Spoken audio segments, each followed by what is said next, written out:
বাচ্চাকে স্কুলে কি টিফিন দেব, এটা আমাদের সব মাদেরই একটা চিন্তার কারণ। কারণ রোজ রোজ এক খাবার তারা পছন্দ করে না, আবার তাদের পছন্দের খাবার কি করে চটজলদি বানিয়ে দেওয়া যায়, এটা খুব চিন্তার একটা কারণ হয়ে ওঠে। তো সেরকমই একটা রেসিপি আজকে আমি তোমাদের সাথে শেয়ার করব। খুব সহজেই তোমরা এটা বানিয়ে নিতে পারো, আর খেতেও খুব সুস্বাদু। এর জন্য এখানে আমি একটা সুইট কর্ন নিয়েছি, তোমরা চাইলে নর্মাল কর্নও সেদ্ধ করে নিতে পারো। আর নিয়েছি পেঁয়াজ কুচি, ধনেপাতা কুচি আর কাঁচা লঙ্কা কুচি। এবার সব কিছু আমি একটা বোলের মধ্যে নিয়ে নেব।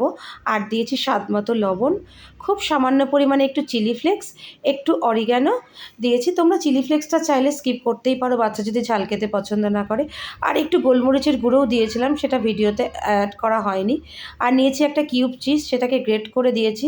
চিজের পরিমাণটা তোমরা তোমাদের ইচ্ছা মতো বাড়িয়ে কমিয়ে নিতে পারো।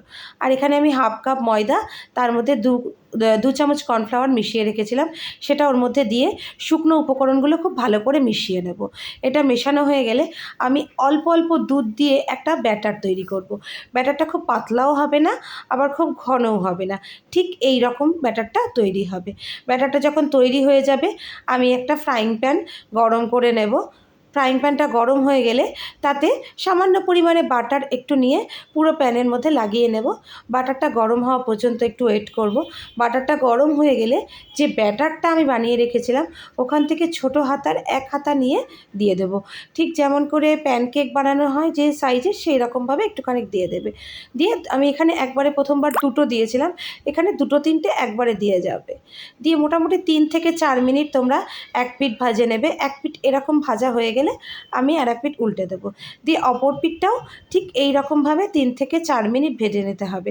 আমি খুব বেশি হাই ফ্লেমে ভাজিনি, কারণ তাহলে এটা পুড়ে যেতে পারে। আমি মিডিয়াম ফ্লেমে ভেজে নিয়েছি। এটা হালকা ক্রিস্পি থাকবে ওপর থেকে, আর ভেতর থেকে একদম সফট হবে।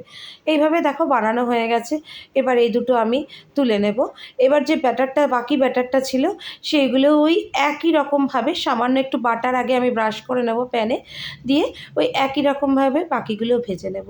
ঠিক তৈরি হয়ে গেল এইভাবে কর্ন ফ্রিটার্স। তোমরাও বাচ্চাদের টিফিনে এটা বানিয়ে দিয়ে দেখতে পারো।